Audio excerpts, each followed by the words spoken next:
मित्रों, राम राम। मेरा भारत मेरी बात चैनल पर आपका स्वागत।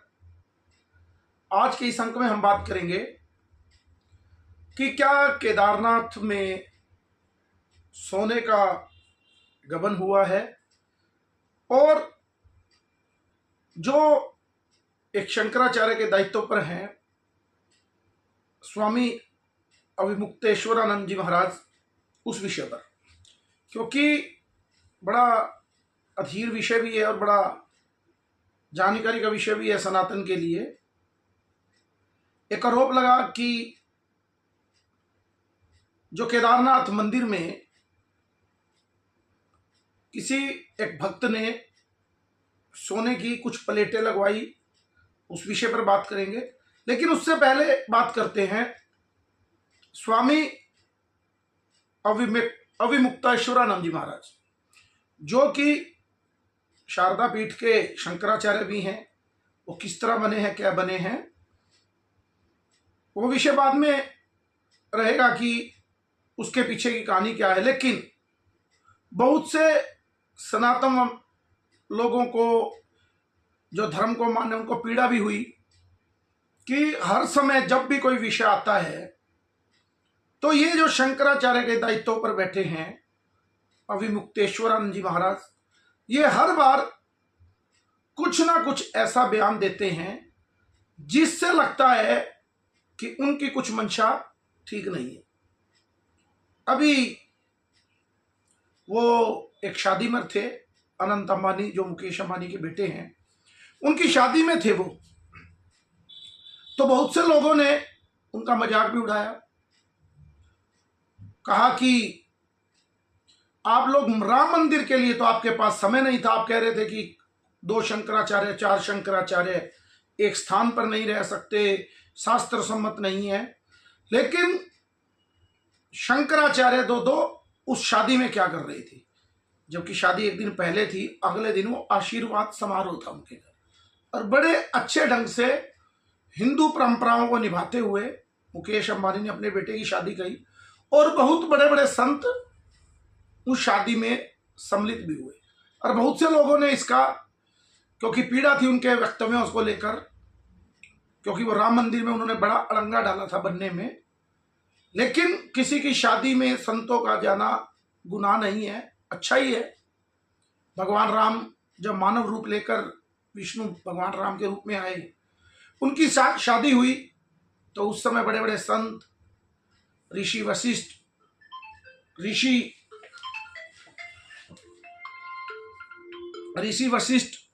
शंकर और विश्वामित्र जी, जबाली, स्वामी वामदेव, बहुत से बड़े बड़े संत उस शादी में सम्मिलित हुए। तो शादी में आशीर्वाद संतों का जाना अच्छी ही बात है किसी तरह से भी, क्योंकि जो घर का गुरु है, बड़े हैं, तो संत भी उसी में आते हैं। लेकिन इनकी कुछ हरकतों की वजह से लोगों को एक तकलीफ सी होती है, क्योंकि राम मंदिर बनाने में इनके जो पूर्वज थे स्वरूपानंद सरस्वती जी महाराज, उन्होंने भी बड़े रंगे अड़ाए। और एक बात उन्होंने अब कही राजनीतिक तौर पर, वो बाल ठाकरे के बेटे उद्धव ठाकरे के घर गए और कहा कि हिंदू विश्वासघात नहीं करता, और उद्धव ठाकरे के साथ जिसने विश्वासघात किया वो हिंदू नहीं है। बिल्कुल ठीक कहा, विश्वासघात करना सबसे गलत काम है। लेकिन जिसके घर में आप कह रहे हो, कृपया करके अविमुक्तेश्वरन जी महाराज, आप ये चिंतन करते कि देवेंद्र फडणवीस के चक्कर में, यानी कि नेतृत्व में आपने चुनाव लड़ा। हर पोस्टर, हर बैनर, हर रैली में मुख्यमंत्री का चेहरा घोषित था। लेकिन जैसे ही सरकार बनने का समय आया तो बाल ठाकरे के बेटे, हिंदू हृदय सम्राट बाल ठाकरे के बेटे उद्धव ठाकरे ने विश्वासघात करके जिस कांग्रेस को बाला साहब गरियाते थे सदा, उसके साथ समझौता कर लिया और पूरे हिंदू समाज के साथ एक विश्वासघात किया। लेकिन उनकी इस विषय पर कोई विश्वासघात की चिंता नहीं हुई। जब उद्धव ठाकरे की सरकार थी, जूना अखाड़े के 2 संत, आपको याद होगा मित्रों, उनका कत्ल बड़ी बेरहमी से कर दिया था पाल घर के अंदर। वो बेचारे शरण लेते लेते थाने में चले गए, लेकिन पुलिस वालों ने बाहर निकालकर उनको बड़ी भरी भीड़ के अंदर, उनको शहीद कहूंगा मैं, उन 2 संतों को शहीद कर दिया। लेकिन इन महाराज जी से उस समय भी कोई शब्द नहीं निकला। अभी कुछ दिन पहले ही सनातन धर्म को डेंगू, मलेरिया और ना जाने क्या क्या गाली दे रहे थे, लेकिन बाल ठाकरे उनके साथ इंडी गठबंधन में है, उस विषय को लेकर भी कभी भी इन संतों से, यानी इन संत जो अविमुक्तेश्वरानंद है, इनसे कोई शब्द नहीं निकला। हिंदू समाज, क्योंकि शंकराचार्य की एक परंपरा है, बड़ी महान परंपरा है, अगर आद्य गुरु शंकराचार्य नहीं होते तो शायद हम भी आज सनातनी नहीं होते। लेकिन उनका नाम लेकर उस भेष में, क्योंकि उनके जो वस्त्र हैं, उनकी जो पदवी है, उसका सम्मान है। इसी में एक प्रसंग मुझे ध्यान आ रहा है। एक बार एक गांव में भगवान की बड़ी पुरानी मूर्ति मिली, तो उस मूर्ति को नहलाया धुलाया गया और कहा कि ये तो बड़ी प्राचीन मूर्ति है, इसको मंदिर में स्थापित किया जाए। तो पुराने समय में उसको नहला के जब भी, क्योंकि उस समय खच्चर गाड़ी, घोड़ा गधा गाड़ी होती थी, तो उस मूर्ति को गांव के लोगों ने उसके ऊपर रखा, पीछे घोड़ा गाड़ी में, और आगे एक गधे को लगाया कि वो उस रेहड़ी को खींच के ले जाए, और गांव में उसकी शोभा यात्रा निकाली। अब लोग पुष्प वर्षा कर रहे हैं और गधे का भी साथ साथ सम्मान हो रहा है। मैं माफी से कहना चाहता हूं, मेरा भाव नहीं है, लेकिन मैं प्रसंग के रूप में कह रहा हूं।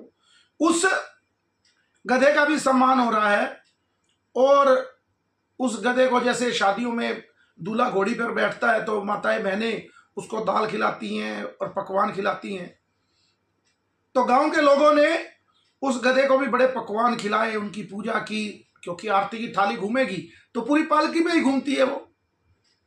तो वो गधे को भी लगा कि आज तो मेरा बड़ा सम्मान हो रहा है, मेरे को तो कोई नहीं पूछ रहा था। तो जैसे ही वो परिक्रमा पूर्ण करके भगवान की मूर्ति उतारी और वो बैलगाड़ी अलग हो गई, अगले दिन गधा को लगा कि आज भी पकवान मिलेंगे इस तरह से, लोगों के घरों में गया, लोगों ने अपना दरवाजा बंद कर लिया और कोई ध्यान नहीं दिया। गधे को बड़ा अजीब लगा। दूसरे दिन फिर गया और गेट के आगे खड़ा हो गए लोगों के, लेकिन लोगों ने उसको धुतकार दिया। तीसरे दिन गधा फिर गया और घर के आगे जाके लोगों के खड़ा हो गया, और लोगों ने छड़ी निकाली और उस गधे को मारी। तो उसने देखा कि ये क्या है, उसने पूछा किसी से कि ये मेरे साथ क्या हो रहा है, कि 3 दिन पहले तो मेरे को पकवान और बड़ी आरती की थाली और ये हो रहा था, आज क्या है। तो किसी ने कहा कि आपके ऊपर जो भगवान की मूर्ति रखी थी, जो आप कार्य कर रहे थे, वो उसका सम्मान था, ना कि आपका। इस जीवन में जो भी व्यक्ति काम करता है उसके कार्य की कार्यकुशलता को प्रणाम होता है, ना कि उस व्यक्ति को। मेरे अभिप्राय बिल्कुल गलत कहने का नहीं है, लेकिन हम जो किसी भी इस प्रकार के संतों का सम्मान करते हैं, वो उनका भगवा वेश, क्योंकि हमारी हिंदू सनातन की शान है संत हमारे, लेकिन अगर वो ये सोचें कि हम कुछ भी कर सकते हैं और लोग हमारा सम्मान करेंगे, इसलिए सोशल मीडिया पे बहुत से लोगों ने उनके बारे में भी उल्टा सीधा कहा, तो व्यक्ति को ये समझना चाहिए कि मैंने जो वस्त्र पहने हैं और जो मैं कार्य कर रहा हूं, उस कार्य को लोग पूजा कर रहे हैं, ना कि अविमुक्तेश्वरानंद की पूजा कर रहे हैं। क्योंकि व्यक्ति कभी बड़ा नहीं है, उसके कर्मों की बात है। अगर वो उस भगवे कपड़े में पहनकर और ऐसी ऐसी बातें करेंगे तो बड़ा बुरा विषय रहेगा, और लोग आपका सम्मान उस गधे की तरह कभी भी नहीं करेंगे। तो सोचना चाहिए।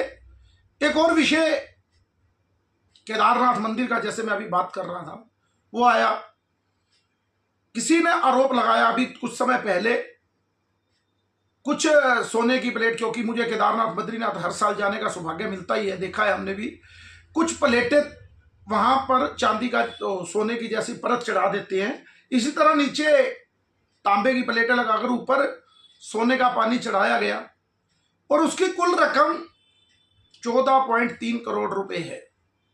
लेकिन किसी एक वहां के पुजारी ने, कुछ बात होगी, सच झूठ क्या है वो बाद में पता लगेगा, तो उस विषय पर चर्चा करते हुए उन्होंने आरोप लगाया कि 128 करोड़ रुपए का घपला कर दिया गया है।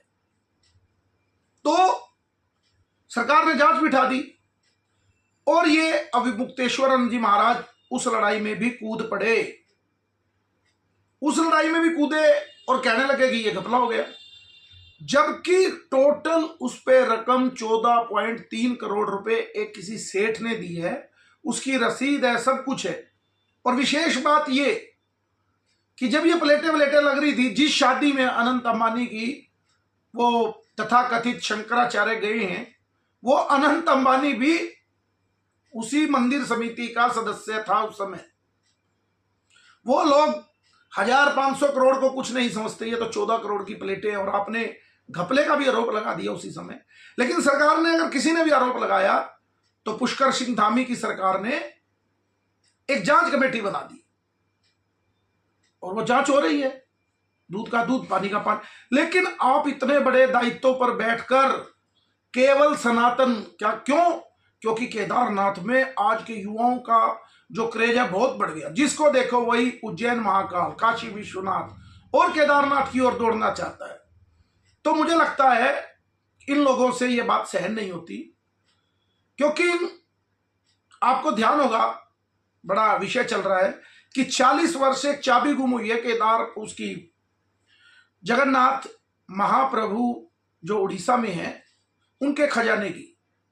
मोदी जी ने अभी 15 दिन, 1 महीना पहले ही वो सरकार बनी है, वादा किया था कि हम खजाना को खोलेंगे और उसका हिसाब करेंगे। सरकार बने 1 महीना भी पूरा हुआ है और वो खजाने के ताले खोलकर उसकी गिनती शुरू हो गई है।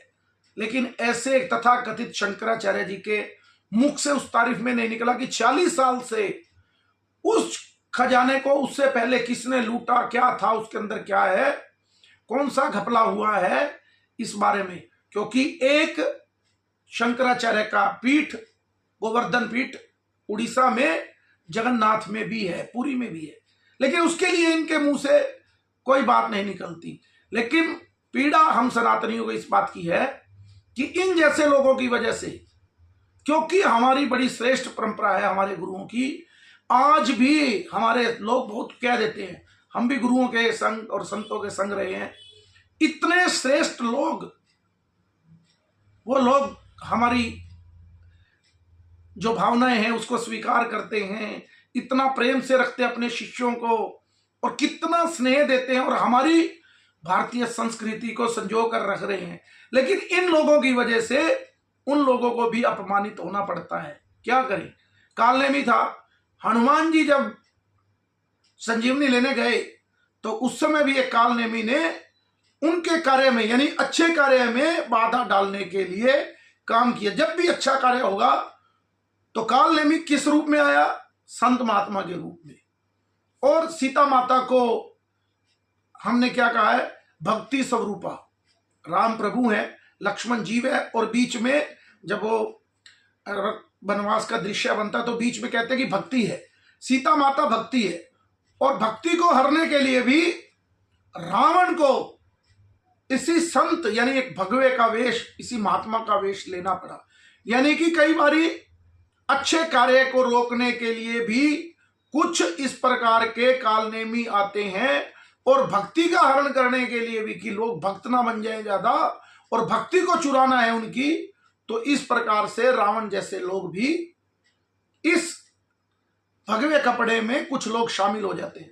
और यही अविमुक्तेश्वरन जी अभी 12 साल पहले जब अखिलेश की सरकार थी, 2012-13 के बाद 13 में, उसी गदोलिया चौराहे बनारस में, जो बड़ा फेमस चौराहा है मंदिर के पास, वहां पर डंडों से इनकी और इनके भक्तों की अखिलेश यादव ने पिटाई करवाई थी। लेकिन वो विषय इनको याद नहीं। लेकिन अपमान किसका करना, अब क्या पता इनके पीछे क्या नैरेटिव है, क्या एजेंडा है। ये लोग आए हैं, चले जाएंगे, लेकिन ये कितना सनातन का नुकसान कर रहे हैं। और तो और जो हमारे लोग हिंदूवादी सनातन को मानने वाले लोग हैं, वो भी हमारी संत परंपराओं को इसीलिए अपमानित करना शुरू कर देते हैं, जो कि ठीक नहीं है। मैंने पहले भी कहा, आशीर्वाद देने संत महात्मा राजा के घर, उनको आशीर्वाद देने, और तो और सुखदेव जो एक सन्यासी मुनि थे, वो अपना गुरु बनाने के लिए एक राजा के पास, जनक जी के पास चले गए थे। तो वो कोई बुराई नहीं है, संतों का काम है अपने बच्चों का आशीर्वाद देना। लेकिन इन जैसे व्यक्ति जो राम मंदिर का निमंत्रण तो ठुकराते हैं, वहां नहीं जाते और एक शादी में चले जाते हैं, तो ये विषय बड़ा बनता है। और इन्होंने अभी एक, जो राहुल गांधी ने संसद में बयान दिया कि हिंदू हिंसक होता है, उस पर भी इन अविमुक्तेश्वरानंद ने राहुल गांधी का समर्थन किया। तो आप समझ सकते हैं कि इनका जो व्यक्तित्व है किस प्रकार का है। आदि गुरु शंकराचार्य जिन्होंने हमारी सनातन संस्कृति को फिर से स्थापित किया, उस दायित्व पर बैठे हैं ये लोग। तो जो इनको उस दायित्व पर बिठाते हैं, उन संस्थाओं का भी एक बार टेस्टेड होना चाहिए कि ये लोग क्या सनातन धर्म की इतनी बड़ी श्रेष्ठ दायित्व पर बैठने के बाद उसी सनातन का अंत तो नहीं करना चाहते। आज के लिए इतना ही। मेरे इस चैनल को लाइक कीजिए, सब्सक्राइब कीजिए और शेयर कीजिए। जय श्री राम, भारत माता की जय, वंदे मातरम।